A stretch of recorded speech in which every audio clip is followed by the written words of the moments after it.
መልካም አድርገው በሰማይ ቤት ያገኙታል።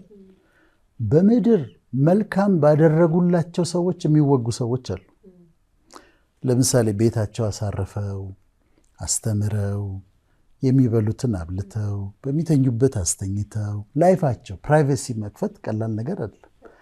ፕራይቬሲያቸውን ሼር አድርገው ኑሯቸውን ያላቸውን ሼር አድርገው ያ ሰው ወይም ያቺ ሴት ከዛ ቤት ከወጣ በኋላ ትልቅ ቦታም ከደረሰ የራሱን ኑሮ ካቋቋመ በኋላ ስለነሱን ሰይጣን አድርጎ የሚሰላቸው በጣም ስለነሱ ክፉ የሚያወራ ጠላት አድርጎ የሚነሳባቸው አለ። መስሪያ ቤት ተቀብለው ስራ አስይዘው እንዲያድግ አድርጎት ለምሳሌ በፕሮሞትድ እንዲሆን አድርጎ እንዲሻሻል አድርጎ ትልቅ ቦታ እንዲደርስ አድርጎት እዛው ድርጅት ውስጥ ካምፓኒ ውስጥ ከዛ ወጥቶ ተመሳሳይ የዛን ሰውዬ ተመሳሳይ ስራ ከፍቶ የዚህን ሰውዬ ስራ ሙልጭ አድርጎ የሚወስድበት የሚያከስረው አለ። ይሄንን ሲያዩ ሰዎች ምን ይላሉ መሰለሽ? አይ ቢቀር ይሻላል ይላሉ። ቢቀር ይሻላል፣ አለማድረግ ይሻላል ወደሚል ነገር ይመጣሉ። በኋላ እንመጣበታለን።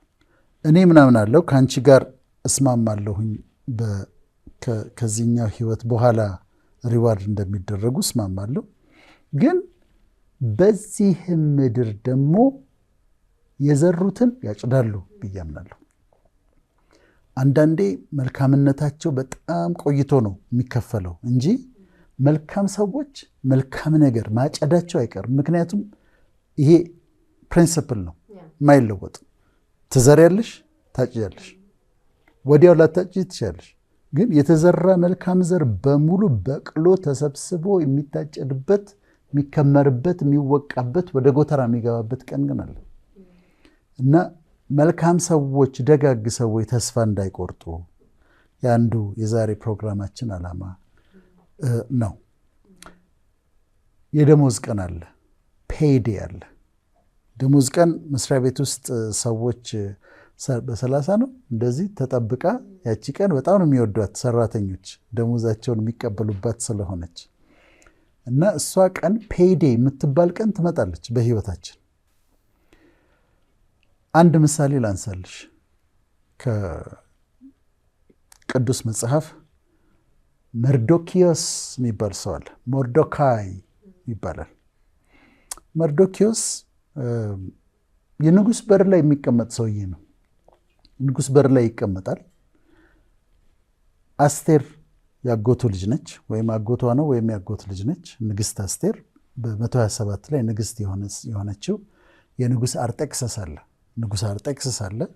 አስቴር ኩን ሆናለች፣ ሚስት ሆናለች። ከዛ መርዶኪዮስ አለ። ዘመዱ ነች፣ ንግሥቲቱ ዘመዱ ነች፣ ፈርስ ሌዲዋ። መርዶኪዮስ ግን ያንን መጠቀም አልፈለገም። በቃ የህሊና ሰው ነው፣ የፕሪንስፕል ሰው ነው። የንጉሱ በር ላይ ነው የምታገኘው አለ። ዝም ብሎ ተራ ሰው ሆኖ ይኖራል፣ ግን ያቋም ሰው ነው እና ግን አንድ ጊዜ ምን ይሆናል? ገበታና ታራ የሚባሉ የንጉሱ ጠባቂዎች ማለት ንጉሱ ሊጠብቁ የተመደቡ ሰዎች ናቸው። ገበታና ታራ ሊጠብቁት ተመድበው አንዴ እነሱና ንጉሱን ለመግደል ፕሎት ያደርጋሉ፣ ያሴራሉ እና ለምን አንገለውም ብለው ይነሳሉ። ከዛ መርዶኪዮስ ይሰማል። ንጉስም ቢሆን ለምን ይገሉታል ብሎ ያስባል። ሊገሉት እንዳስቡ አውቋል እና ለምን ይገሉታል ብሎ ያስብና ሪፖርት ያደርጋል። ንጹህ ደም መፍሰስ የለበትም። ገበታና ታራ የሚባሉ ንጉሱን ለመጠበቅ የተመደቡ ሰዎች ንጉሱን ሊገሉታል ብለን የሆነ ነገር አድርጉ ይላል። ከዛ ይሄ ነገር ይፈርሳል። በቃ እንዲህ አይነት ጀስት የሆነ ነገር ያደርጋል። ንጉሱ ይተርፋል፣ ሰዎቹ ይነቃባቸዋል ማለት ነው። ከዛስ ንጉስን ነው ከሞት ያዳነው። ማንም ዞር ብሎ አላየው። ንጉሱን አድኗል፣ ጥሩ ነገር አድርጓል፣ መልካም ነገር አድርጓል አልተባለም። እንዲህ ነው ሰዎች መልካም ነገር ያረጉና ይረሳሉ። እዛው አዋራ እንደለበሰ ነው፣ እዛው ንጉሱ በር ላይ እንደተቀመጠ ነው። መርዶኪዮስ ግን ንጉሱን ከሞት አድኖታል። አንድ ቀን ግን መጣ፣ ያቺ ፔይዴ መጣች እና ንጉሱ እንቅልፍ እምቢ አለው። እንቅልፍ እምቢ ስለው የነገስታት ክሮኒክል የሚባል ነገር አለ። ዜና መዋዕል የሚባል አለ። ዜና መዋዕል ነው የንጉሱ ታሪክ። በዚህ ቀን እንደዚህ ሆኖ በዚህ ቀን እንደዚህ ሆኖ ተብሎ ይጻፋል። እንቅልፍ እምቢ ሲለው አርጤክሰስ፣ ንጉሱ አርጤክሰስ እንቅልፍ እምቢ ሲለው እስቲ የንጉሱን ታሪክ የሚያወራውን ክሮኒክል መዛግብት አምጡና አንብቡልኛል። ከዛ እንቅልፍ እምቢ ስላለው ነው። ያው እንቅልፍ እምቢ ሲለን እኛ የተለያየ ነገር እናደርጋለን አይደል? ከዛ ማንበብ ጀመሩ። ሲነበብ ምን ይላል? አንድ ቦታ ላይ ሲደርሱ በዚህ ዓመተ ምህረት በዚህ ቀን፣ አሁን እያነበቡለት ነው ለንጉሱ። ገበታና ታራ የሚባሉ የንጉሱ ጠባቂዎች ንጉሱን ለመግደል አቅደው ነበረ። ንጉሱን ለመግደል አቅደው ተዘጋጅተው ባሉበት ግን መርዶኪዮስ የሚባለው የንጉሱ በር ላይ የሚቆመው ሰው አውቆ ኢንፎርም አድርጎ ንጉሱን ከሞት አዳነው ብለው አሉት። አሁን እኔ ሾክድ የሆነ ይመስለኝ። ገበታና ታራን ሊገሉኝ ነበረ። አዎ እሱ ቢዚ ስለሆነ አያውቅም። እና ያዳነኝ ማን ነው? መርዶኪዮስ። መርዶኪዮስ ማለት ይሄ በር ላይ የሚቀመጠው ድሃው? አዎ እሱን ያዳነኝ። አዎ እሺ፣ ለመርዶኪዮስ ምን ተደረገለት ብሎ ጠየቀ። ትልቁ ጥያቄ ይሄ ነው። ለመርዶኪዮስ ምን ተደረገለት ብሎ ጠየቀ። መልሱ ምንም አሉት። ሲሪየስሊ ይሄ ሰውዬ እኔን ከሞት አድኖኝ ከጠባቂዎቼ ሊገሉኝ ብለው እኔን ንጉሱን ከሞት አድኖኝ ምንም አልተደረገለትም? ምንም አልተደረገለትም። ምንም በቃ እዛው እንዳለ ነው። ከዛ እዚህ ማን አለ አለ ከኦፊሻሎቹ ከነገስታቶቹ በጣም ተገርሟል። በሰማው ታሪክ ስለራሱ በሰማው ታሪክ ተገርሟል። ለሰውየው ለመርዶኪዮስ ደግሞ ምንም ባለመደረጉ ደግሞ ገርሞታል። አንዳንዴ እንደዛ ነው። ሰዎች ትላልቅ ነገር ያደርጉና መልካም ነገር ያደርጉና ደግነትን ያደርጉና ይረሳሉ ጭራሽ። ግን እንደዚች አይነት ቀን ግን ትመጣለች። አሁን እንደምነግርሽ አይነት ቀን። ከዛ እዚህ ማን አለ አለ ሃማ አለ። ሃማ ደግሞ ምንድን ነው?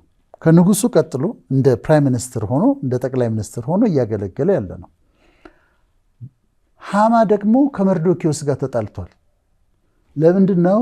ሃማ ሲሾም እና ሲገባ ሲወጣ ሁሉ ሰው እጅ ሲነሳው ሁሉ ሰው ሲሰግድለት መርዶኪዮስ አይሰግድም።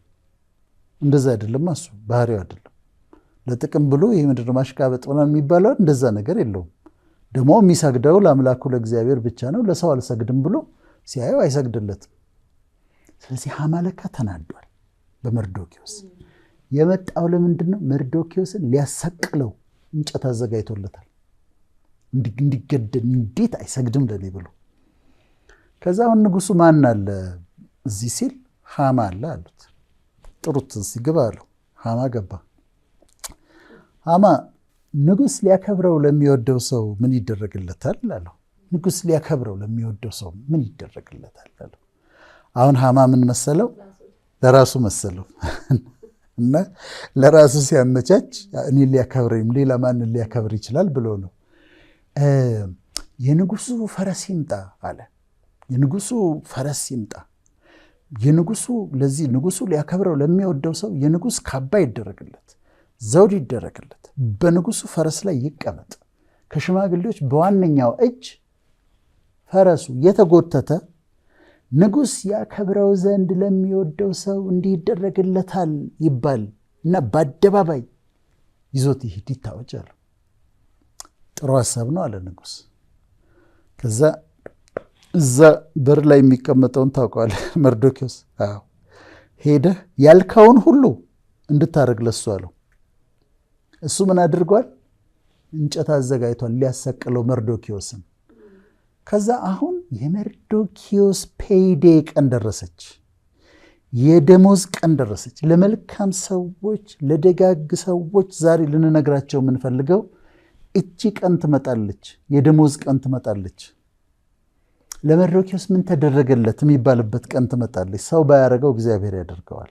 ምን ተደረገላት? እሷ ይህን ሁሉ አረገች፣ ምን ተደረገላት ተብሎ የሚጠየቅበት ሰዓት ይመጣል። ከዛ ሂድና አድርግ ተባለ። አሁን ሃማን አስቢው፣ መርዶኪዮስን ሊያሰቅል እንጨት ያዘጋጀ ሰውዬ ሄዶ መርዶኪዎስ ጋር መርዶኪዎስ ተነሳ፣ ምንድነው? የንጉሥ ፈረስ ላይ ትቀመጣለህ፣ የንጉሥ ካባ ይደረግልሃል እና በክብር በአደባባይ ንጉሥ ሊያከብረው ለሚወደው ሰው እንዲህ ይደረግለታል ተብሎ ሕዝብ እጅ እንዲነሳው ፈረስ ላይ ተቀምጦ። ፈረሱን የሚጎትተው ማን ነው? ሃማ ነው። የክብር ቀን መጣች። ንጉሥ ሊያከብረው ለሚወደው ሰው እንዲህ ይደረግለታል እየተባለ መርዶኪዎስ የንጉሱ ፈረስ ላይ ተቀምጦ ካባ ለብሶ ከተማ ውስጥ አዞሩት። የክብር ቀን ትመጣለች። ያ ብቻ አይደለም። ቆይቶ በአስቴር ምክንያት ሃማ ሊያስገድለው እንደነበረ ታወቀ። መርዶኪዎስን ሊያስገድለው እንደመጣ ለመርዶኪዎስ ባዘጋጀው እንጨት ላይ ሃማ ተሰቀለ። መርዶኪዎስ ደግሞ ከንጉሱ ቀጥሎ ትልቅ ባለስልጣን ሆነ እና ዘውድ ለብሶ የክብር ልብስ ለብሶ ወደ አደባባይ ሲወጣ ታይዋለሽ። ሰዎች ክፉ ነገር ባያዘጋጁ ጥሩ ነው። ጉድጓድ ባይቆፍሩ ጥሩ ነው። ለምን? እነሱ ይገቡበታል ይላል መጽሐፍ ቅዱስ። ጉድጓድ የሚቆፍር እሱ ይገባበታል ይላል። ለሰዎች ወጥመድ የሚያዘጋጁ ሰዎች በወጥመዱ ይያዙበታል። እንደ መርዶኪዎስ አይነት ሰዎች ግን ቀን ይመጣና ሪዋርድ አላቸው፣ ፔይዴ አላቸው፣ ደሞዝ አላቸው። አንዳንዴ ምን ይሆናል መሰለሽ? አንዳንድ ሰራተኞች ወይ በህመም ምክንያት ወይ በምናምን ምክንያት ወይም የሆነ በደል ደርሶባቸው ለ1 ዓመት ለ2 ዓመት ከስራ ይታገዳሉ። በኋላ ሲፈረድላቸው ግን ያለፈው የአሁኑ ወር ብቻ አይደለም፣ ያለፈው 1 ዓመት ያለፈው 2 ዓመት ደሞዝ በሙሉ ተደምሮ እንዲከፈለው ይባላል። ለአንዳንድ ሰዎች እንደዛ ነው የሚሆነው። ደሞዝሽ ተደምሮ ያለፈው 5 ዓመት ደሞዝሽ ተደምሮ ይመጣና አንድ ጊዜ ይሰጥሻል። እሱ ሲፈርድ ጉድጓድ የቆፈሩልሽ ጉድጓድ ውስጥ ይገባሉ። ለአንቺ ሲፈረድልሽ ግን ተጠራቅሞ ነው የሚመጣው።